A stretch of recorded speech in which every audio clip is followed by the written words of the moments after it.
શ્રી કૃષ્ણ શરણમ મમ, શ્રી કૃષ્ણ શરણમ. જ્યોતિષ ના કહેવાય. અત્યારે જ્યોતિષ એટલે આપણે જે એડ આપે તે ફળાદેશ જોઈએ એટલે જ્યોતિષ માની, એમાં મુહૂર્ત શાસ્ત્ર આવે, ઘણું બધું એમાં આવે. આજે પણ હવેલીમાં જન્માષ્ટમી હોય ત્યારે દરેક હવેલીમાં ઠાકોરજીની કુંડલીનું વાંચન થાય.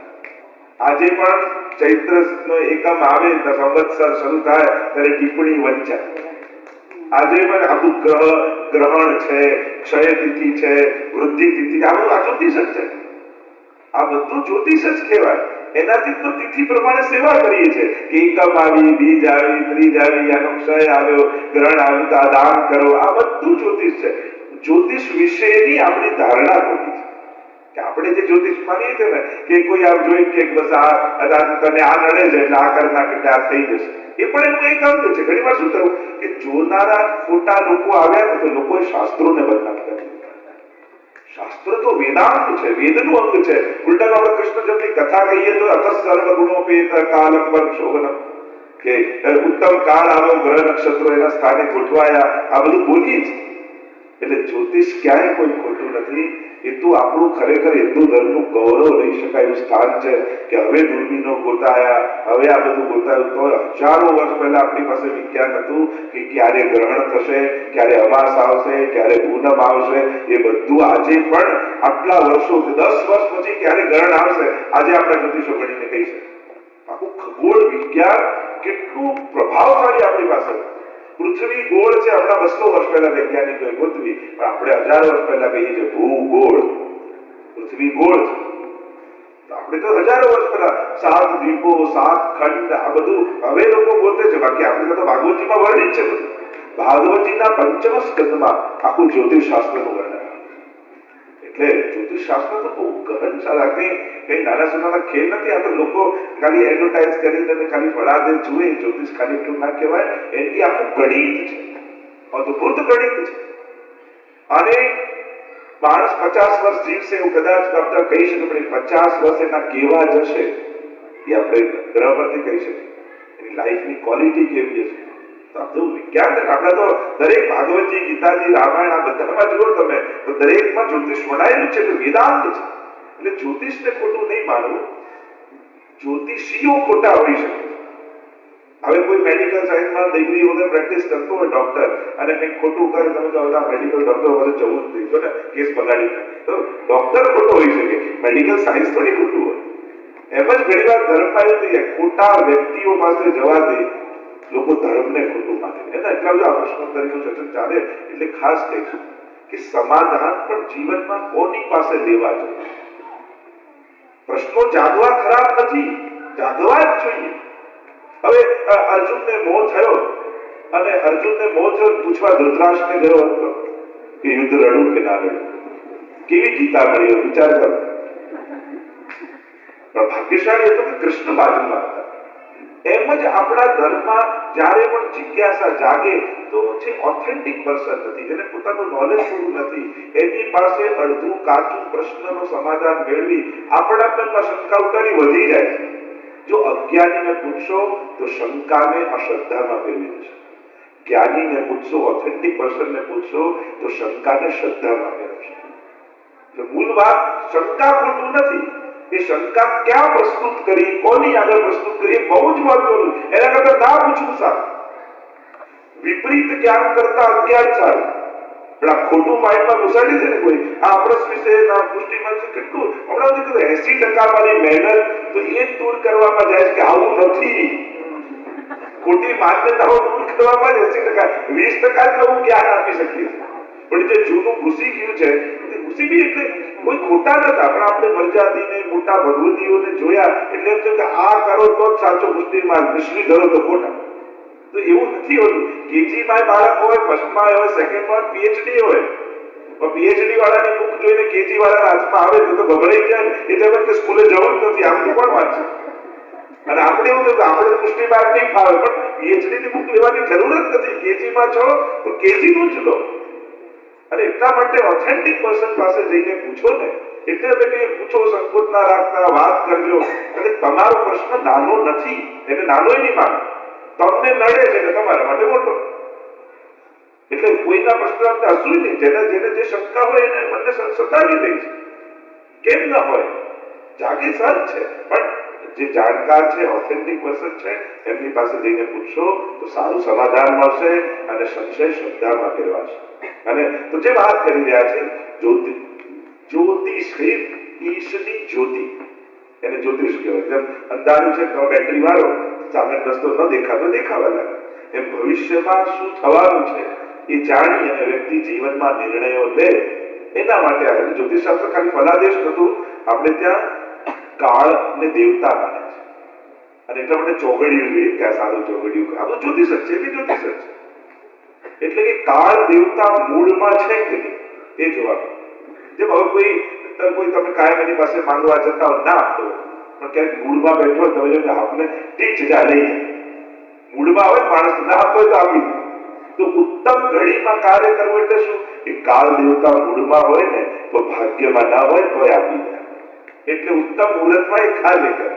તો આ બધા કારણો હતા અને જ્યારે તમે વિસ્તારથી સમજો ને દરેકની પાછળ શું રીઝન છે, કેમ આ બધું છે, કેટલું મોટું ગણિત આ બધું છે. આ કઈ નાનું સૂનું નથી, અદ્ભુત ગણિત છે. ખરેખર હિન્દુ ધર્મ આના પર ગૌરવ લઈ શકે એવું એક જ્યોતિષ શાસ્ત્ર આપણી પાસે છે કે માણસ શું ભણશે, કેવો થશે, કોઈના બારખાના જોઈ અને આપણે કહી શકીએ કે ભવિષ્યમાં શું બનવાનું છે, શું કરવું જોઈએ અને કઈ બીમારી આવશે, કઈ આખું એનું એક વિજ્ઞાન છે.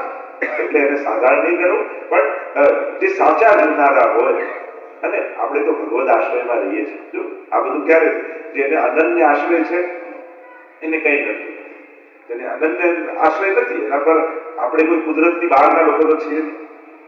આજે આપણને ઠંડી લાગે છે, ગરમી લાગે છે, મોસમની અસર થાય છે. એમ જેમ ગ્રહણ આવે, પૂનમ આવે, અમાસ આવે, જેમાં પૃથ્વી પર એની જે અસર દરિયામાં ક્યાંમાં જે જોવા મળે છે, તો આપણે પણ 5 તત્વોના બનેલા છીએ.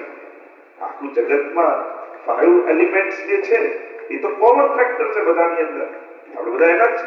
એ 5 તત્વો પર જે અસર કરે, આ દરિયામાં પૃથ્વી પર 70% પાણી છે, આપણા શરીરમાં 70% પાણી છે.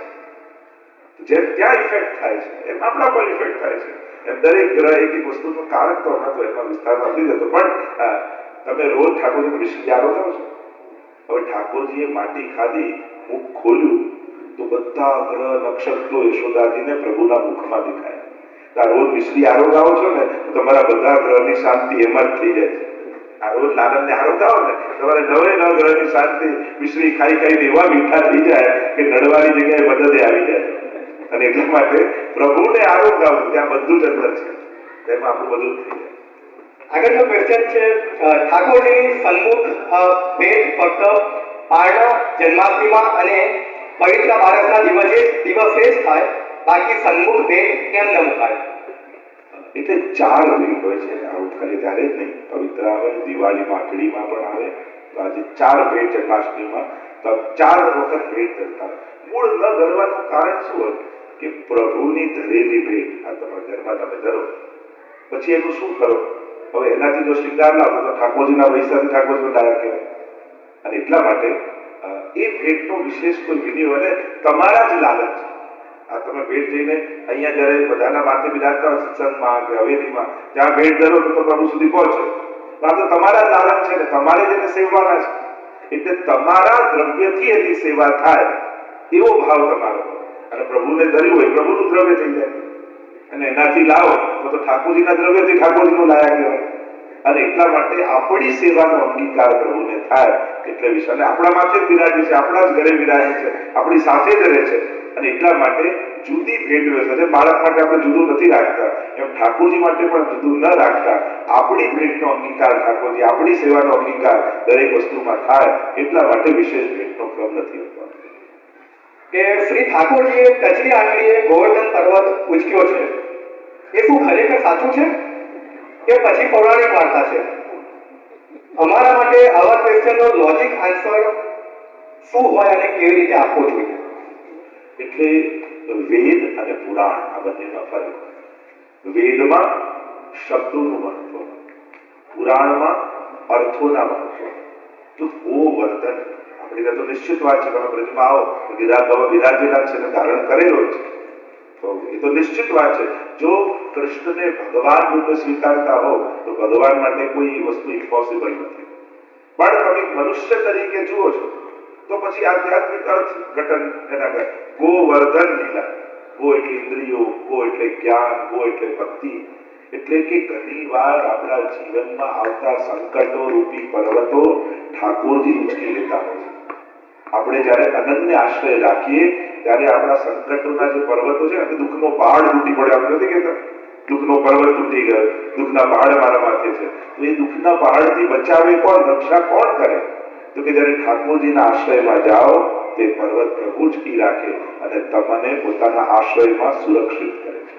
જો અર્થઘટન કરો, એનો આધ્યાત્મિક અર્થ સાર કાઢો તો એવા ઘણા બધા સાર, હમણાં તેનો વિસ્તાર નથી કરતો, ત્યાંની ગોવર્ધન લીલા ઘણી ચર્ચા થાય, પણ આપણે ત્યાં આ બધી જ લીલાઓ થયેલી છે અને એના સુબુત જોઈતા હોય તો વ્રજમાં જાઓ તો તમને આ બધું જ પ્રગટ તમારી આંખોથી જોવા મળે.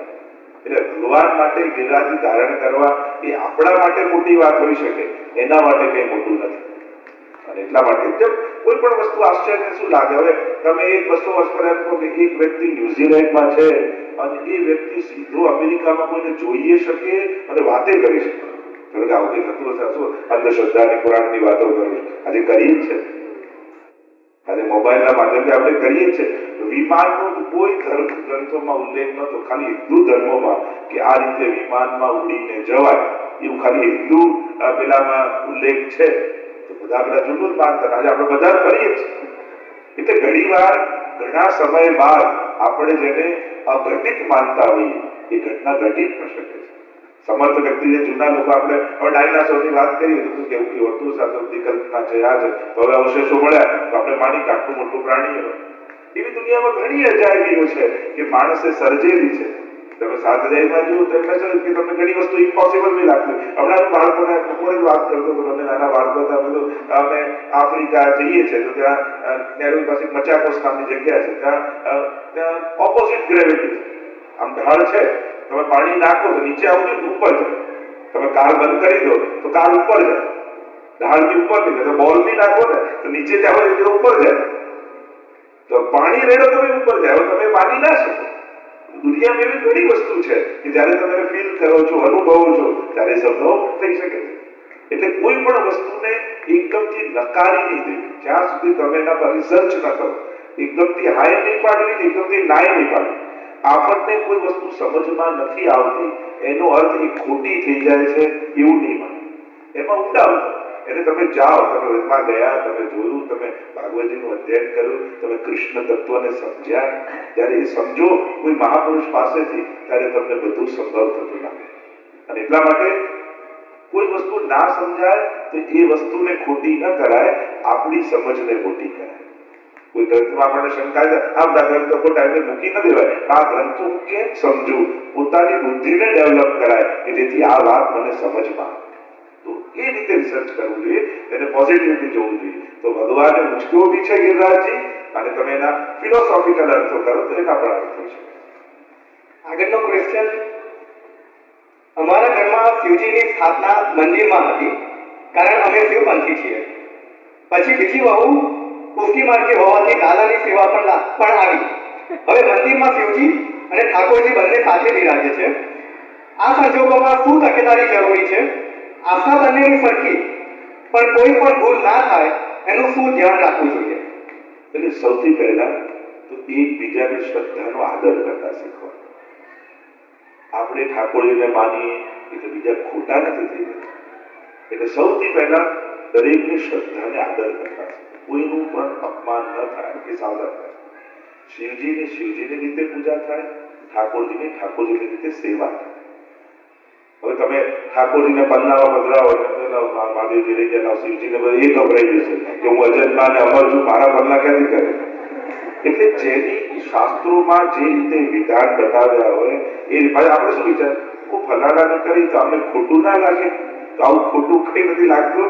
જેનું જે રીતે આરાધના, આપણે શું આપણે માણસો રીતે વિચારવા લાગી કે આમને હું ભોગ કરું, નિગોડા કરું તો મહાદેવજી બાજુમાં જો એમને કેવું ખોટું લાગે, એમને કઈ ખોટું ના. એમને જે રીતે જલધારી હોય, દૂધ ચડતું હોય જલ, એમને એ રીતે જ થાય. ઠાકોરજીની સેવા જે રીતે થતી હોય એ રીતે જ થાય. પણ મૂળ વાત છે એકબીજાની શ્રદ્ધાને રિસ્પેક્ટ કરો. જેની જ્યાં શ્રદ્ધા છે, જેને જ્યાં ઇષ્ટ છે, એને આદર. આવું વાર્તા સાહિત્યમાં આપણે ઉલ્લેખ આવે છે.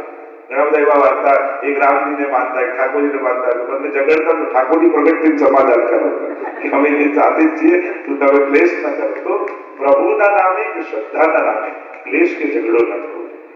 એકબીજાની શ્રદ્ધાને આદર રાખી, એકબીજાનો વિવેક કરી, એકબીજાનું મન સાચવી અને એકબીજાને સહાયક થઈ શકાય એમની આરાધનામાં એ રીતે મળે. શ્રી મહાપ્રભુ વલ્લભાચાર્યજી અને શ્રી ચૈતન્ય મહાપ્રભુજીની ભક્તિમાં શું તફાવત છે? બંને માર્ગ કઈ રીતે અલગ છે? એટલે ક્યારે પણ મહાપુરુષોને કમ્પેર ન કરી શકાય, તફાવત ન કરી શકાય. બધા પોતાની રૂપે વિશિષ્ટ હોય છે. નાના મોટા ન કહી શકાય, પણ વિશિષ્ટ, યુનિક છે બધા. એમની યુનિકનેસ છે. તો એમને જે સંકીર્તન અને નામ આરાધનાનો પ્રકારની મહત્તા જે આપી અને નામ આશ્રય ઉપર એમને અતિશય, વલ્લભાચાર્ય મહાપ્રભુ છે ને, ચૈતન્ય મહાપ્રભુમાં બહુ સ્નેહ. ઘણી વાર એમની મુલાકાત થઈ છે, એવા પ્રસંગો આપણે વાર્તા સાહિત્યમાં ઉપલબ્ધ છે. તો જે ચૈતન્ય મહાપ્રભુજી નામ પર વિશેષ ભાર આપવામાં આવે છે અને વલ્લભાચાર્ય મહાપ્રભુજીની ભક્તિમાં સ્વરૂપ સેવા પર વિશેષ ભાર આપવામાં આવે છે. એટલે કે એક વિરહની ભક્તિ, એક સંયોગની ભક્તિ છે કે આપણે ત્યાં સ્વરૂપ આસક્તિ, સ્વરૂપ નિષ્ઠા, સ્વરૂપ સેવા ઉપર વિશેષ ભાર છે. અને ત્યાં જે ગૌડીય મત જે આપણે કહીએ છીએ, એ ગૌડીય મત અનુસાર જે નામ સંકીર્તન, નામ આરાધના ઉપર વિશેષ ભાર એ રીતે આપવામાં આવે છે. ને આપણે ત્યાં આખા જે પ્રકાર છે, તામસ, રાજસ, સાત્વિક, નિર્ગુણ, એ ભક્તિ માર્ગના વિશિષ્ટ પ્રકારને કારણે અંતર્ગત ભેદ માનવામાં આવે છે. પણ જ્યાં જે પરંપરાથી જોડાયેલા હોય એને ગુરુ આજ્ઞા પ્રમાણે એ પ્રકારની ભક્તિ કરવી છે. દરેક પુષ્ટિ માર્ગની હવેલીમાં હાથી બ્લુ કલરનો હોય છે, તો તેની પાછળ કારણ શું છે? એવું નથી હોતું બ્લુ કલરનું. એ તો નાથક દ્વારા શૈલી છે. તો નાથક દ્વારામાં ખાલી હાથી જે ચિત્રે છે તે બ્લુ રંગનો હોય છે. તો એટલા માટે આપણે ત્યાં એ પરંપરા, એની પાછળ કોઈ એવી બ્લુ રંગની એવી ભાવના નથી. પણ એનો ભાવ એ પણ વિચાર છે કે ઠાકોરજીને પણ ઘણી બધી જગ્યાએ હાથીના ચાલની ઉપમા આપવામાં આવી છે. કે ગજગતિ ચાલ ચલે શ્રીવલ્લભ મૂળ પુરુષમાં વ્રજ યુવતી સત્સંગે હરિની અખિલની અષ્ટપદી ગાઈએ, એમાં પણ હરિ હાથીની જેમ એનો ઉલ્લેખ ભગવાન માટે કરવામાં આવે છે. અને પ્રભુ મેઘ શ્યામ રંગના છે, એટલે પ્રભુ અને પ્રભુ સંબંધી આ જેટલા પણ ઉપમાઓ છે એ પણ ભગવદ રૂપ છે, એવો ભાવ રાખીને એને આવું મેઘ શ્યામ ચિતરવામાં આવે છે. પણ એ નાથક દ્વારા શૈલીનો પ્રકાર છે. એમાં પુષ્ટિમાં